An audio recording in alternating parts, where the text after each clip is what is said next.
el cuentista maldito.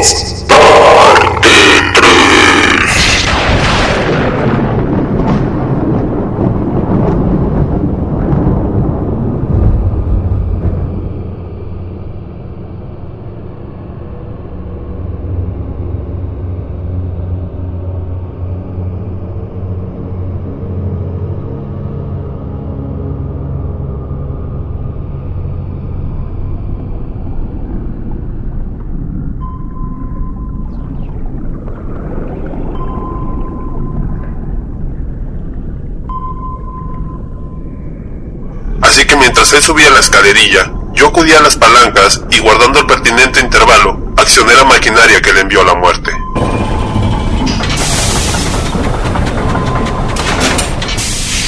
Después de ver que ya no estaba a bordo, dirigí el reflector alrededor tratando de lograr un último vistazo, ya que deseaba comprobar si la presión del agua lo había aplastado tal y como debiera teóricamente haber ocurrido, o si por el contrario el cuerpo no había sido afectado, tal y como sucedía con aquellos extraordinarios delfines. No logré de todos modos localizar a mi difunto compañero, ya que los delfines se amontonaron densamente, estorbándome alrededor de la torreta. Esa noche me arrepentí de no haber tomado la imagen de marfil de manera subréptica del bolsillo del pobre Kienz cuando se marchó, porque su memoria me fascinaba. No podía olvidar la joven y bella cabeza con su frondosa corona, aunque no soy por naturaleza un artista. También lamento que no tuviera a nadie con quien conversar. Kienz, aunque no era mi igual intelectual, era mucho mejor que nadie. No dormí bien esa noche, me pregunté exactamente cuándo llegaría el fin. Seguramente tenía pocas posibilidades de rescate. Al día siguiente, subí a la torreta y comencé el barrido con el reflector como de costumbre. Hacia el norte, el panorama era similar al de los 4 días que habíamos tardado en alcanzar el fondo, pero noté que la deriva del U-29 resultaba menos rápida.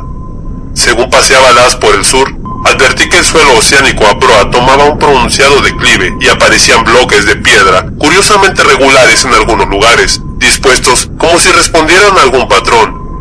La nave no bajaba paralela al fondo oceánico, por lo que me vi obligado a ajustar el reflector para lograr que el haz apuntara lo más bajo posible. Debido a la rapidez del cambio, se desconectó un cable, lo que obligó a una pausa de varios minutos mientras lo reparaba. Pero al fin, la luz se proyectó, inundando el valle marino que tenía debajo. No soy dado a la emoción de ningún tipo, pero mi asombro fue muy grande cuando vi lo que se reveló en ese resplandor eléctrico. Y sin embargo, como uno se crió en la mejor cultura prusiana, no me debería de haber sorprendido, porque la geología y la tradición nos hablan de grandes transposiciones en áreas oceánicas y continentales. Lo que vi fue un extenso y elaborado conjunto de edificios arruinados, todo de arquitectura magnífica aunque no clasificada, y en varias etapas de la preservación. La mayoría parecía de mármol, reluciente en blanco en los rayos del reflector, y el plano general era de una gran ciudad en el fondo de un estrecho valle, con numerosos templos aislados y villas en las empinadas laderas. Se derrumbaron los techos y las columnas se rompieron, pero aún quedaba un aire de esplendor inmemoriablemente antiguo que nada podía borrar.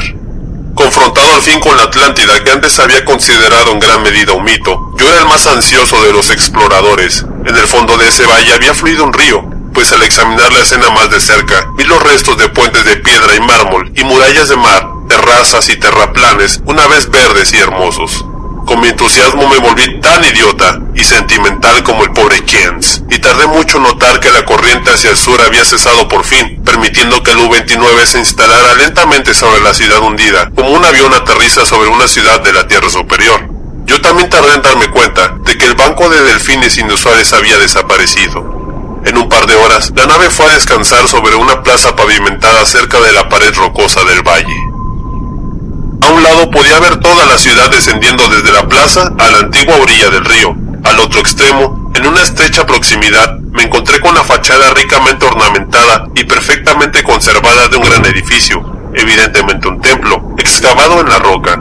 De la obra original de esta cosa titánica, solo puedo hacer conjeturas.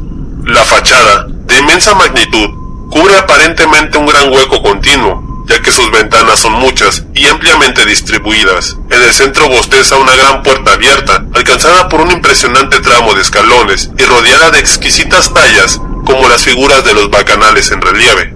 En primer lugar, están las grandes columnas y frisos, ambos decorados con esculturas de inexplicable belleza. Obviamente, retratando escenas pastorales, idealizadas y procesiones de sacerdotes y sacerdotisas que llevaban estratos ceremoniales en adoración a un dios radiante.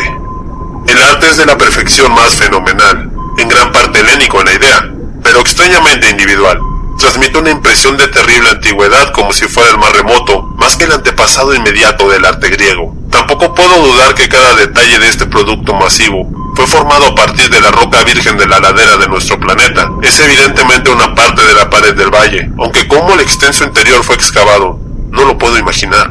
Quizá una caverna o una serie de cavernas proporcionaron el núcleo. Ni la edad ni la inmersión han corroído la grandiosidad pristina de este terrible templo, pues debe de serlo. Y hoy, después de miles de años, permanece inmaculada e inolvidable en la noche interminable y silenciosa de un abismo oceánico. No puedo contar el número de horas que pasé mirando la ciudad hundida, con sus edificios, arcos, estatuas y puentes, y el templo colosal con su belleza y misterio. Aunque sabía que la muerte estaba cerca, mi curiosidad me consumía, y arrojé el haz del reflector en una búsqueda ansiosa. El haz de luz me permitió aprender muchos detalles, pero se negó a mostrar nada dentro de la puerta abierta del templo rocoso, y después de un tiempo apagué la corriente, consciente de la necesidad de conservar la energía. Los rayos eran perceptiblemente más oscuros de lo que habían sido durante las semanas de la deriva, y como agudizado por la privación de luz que viene, mi deseo de explorar los secretos acuosos creció. Yo, un alemán, debería ser el primero en pisar esos caminos olvidados. Conseguí y revisé una escafandra de profundidad realizada en metal articulado y probé la luz portátil y el regenerador de aire. Aunque resultaría problemático manipular a solas las dobles escotillas, me creí capaz de sobrepasar cualquier obstáculo gracias a mi capacidad científica y caminar realmente en persona por la ciudad muerta. El 16 de agosto salí del U-29 y laboriosamente hice mi paseo a través de las ruinas y las calles llenas de barro hasta el antiguo río. No encontré esqueletos u otros restos humanos, pero recogí una gran cantidad de conocimientos arqueológicos, de esculturas y monedas. De esto no puedo hablar ahora, sino para expresar mi temor a una cultura en el pleno mediodía de la gloria, cuando los cavernícolas vagaban por Europa y el Nilo fluía inexplorado hacia el mar. Otros, guiados por este manuscrito, si alguna vez se encuentra, deben revelar los misterios de los que solo puedo especular. Volví a la nave mientras mis baterías eléctricas se debilitaban, decidido a explorar el templo de roca al día siguiente. El 17, cuando mi impulso para buscar el misterio del templo se hizo aún más insistente, una gran decepción me sucedió, porque encontré que los materiales necesarios para reponer la luz portátil habían perecido en el motín de esos cerdos en julio.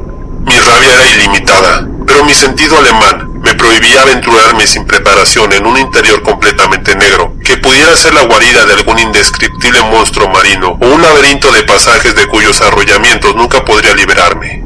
Todo lo que pude hacer fue encender el reflector menguante del U-29 y con su ayuda subir los escalones del templo y estudiar las tallas exteriores. El haz de luz entró en la puerta en un ángulo hacia arriba y me asomé para ver si podía vislumbrar algo, pero todo en vano. Ni siquiera el techo era visible, y aunque di un paso o dos dentro, después de probar el piso con un bastón, no me atreví a ir más lejos. Además, por primera vez en mi vida experimenté esa emoción llamada miedo. Comencé a comprender cómo se habían desatado algunos de los estados de ánimo del pobre Kienz, ya que mientras el templo parecía reclamarme más y más, empecé a temer sus acuosos abismos como creciente terror ciego. De vuelta al submarino, apagué las luces y me senté a meditar en la oscuridad. Debía preservar ahora la electricidad para las emergencias. El sábado 18 lo pasé en la oscuridad total, atormentado por mis pensamientos y recuerdos que amenazaban con superar mi voluntad germánica.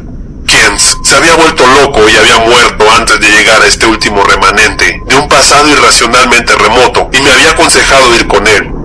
Era de hecho el destino preservando mi razón, solo para atraerme irresistiblemente a un fin más horrible e impensable de lo que cualquier hombre ha soñado. Claramente, mis nervios estaban sometidos a una gran tensión y debía desechar estas impresiones propias de los hombres más débiles. No pude dormir el sábado por la noche y encendí las luces sin importar el futuro. Era molesto que la electricidad no durara tanto como el aire y las provisiones. Reviví mis pensamientos de eutanasia y examiné mi pistola automática.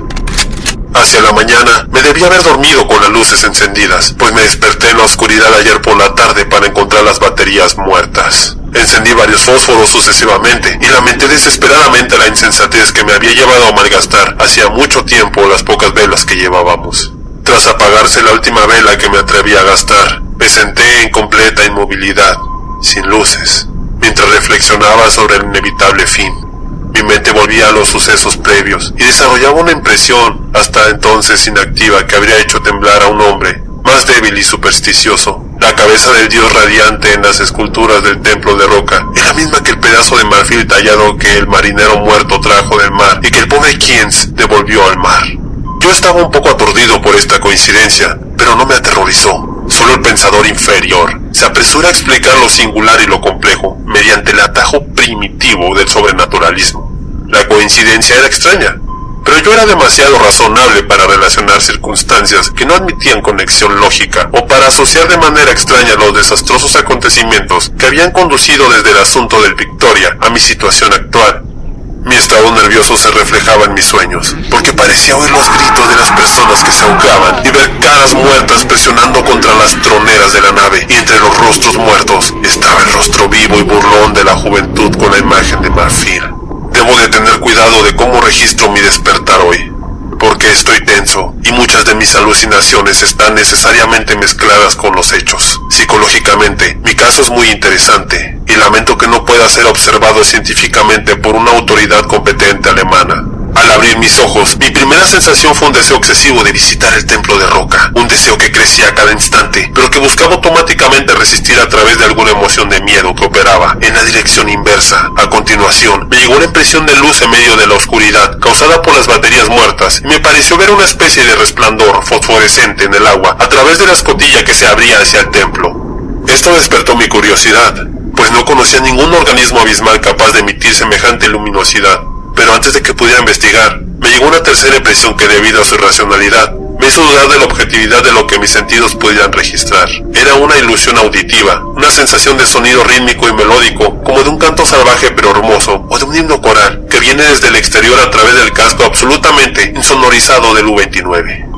Convencido de mi anormalidad psicológica y nerviosa, encendí algunos fósforos y vertí una dosis dura de solución de bromuro de sodio, que parecía calmarme hasta el punto de disipar la ilusión del sonido. Pero la fosforescencia permaneció y tuve dificultad en reprimir un impulso infantil para ir a la escotilla y buscar su fuente. Era horriblemente realista y pronto podía distinguir con su ayuda los objetos familiares que me rodeaban, así como el vaso vacío de bromuro de sodio, del que no había tenido ninguna impresión visual anterior en su ubicación actual. Esta última circunstancia me hizo reflexionar y crucé la habitación y toqué el vaso. En realidad estaba en el lugar donde yo había percibido verlo. Ahora sabía que la luz era real, o parte de una alucinación tan fija y consistente que no podía esperar disiparla. Abandonando así toda resistencia, ascendí a la torreta para buscar la fuente luminosa. ¿No sería realmente otro submarino ofreciendo posibilidades de rescate? Es comprensible que el lector no acepte nada de lo que sigue como verdad objetiva, ya que los hechos trascienden la ley natural. Son necesariamente las creaciones subjetivas y reales de mi mente sobrecargada.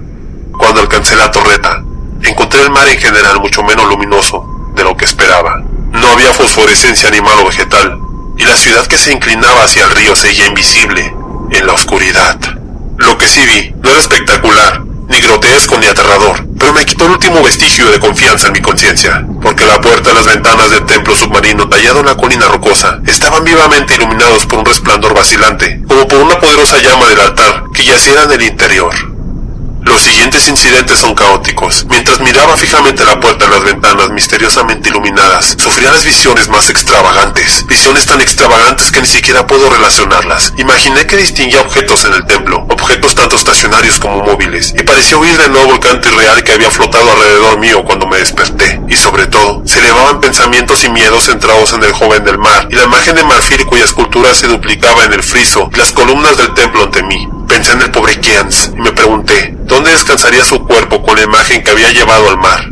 Él me había advertido de algo, y yo no había prestado atención, ya que era un renano mente débil, que enloquecía ante problemas que un prusiano podía soportar con facilidad.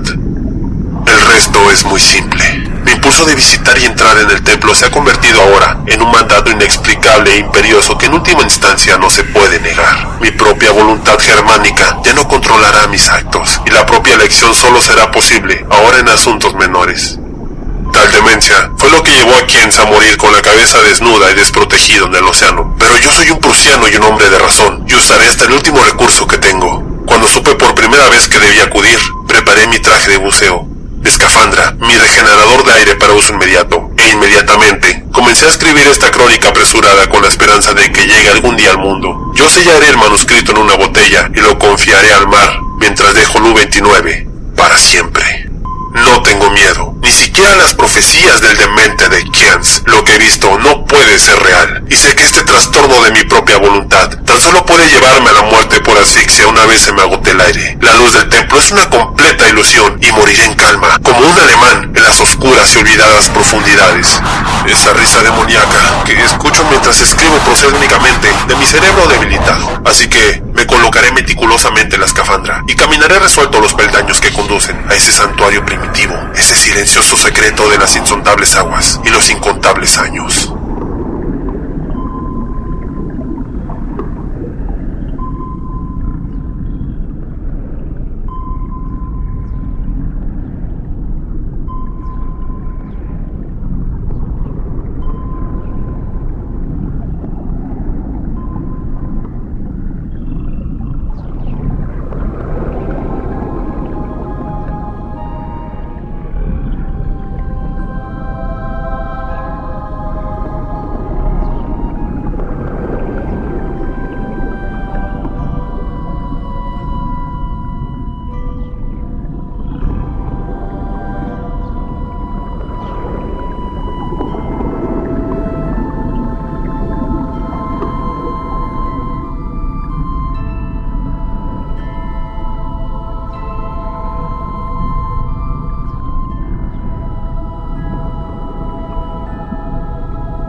Para que estés al tanto de nuestros futuros videos y que tengas siniestras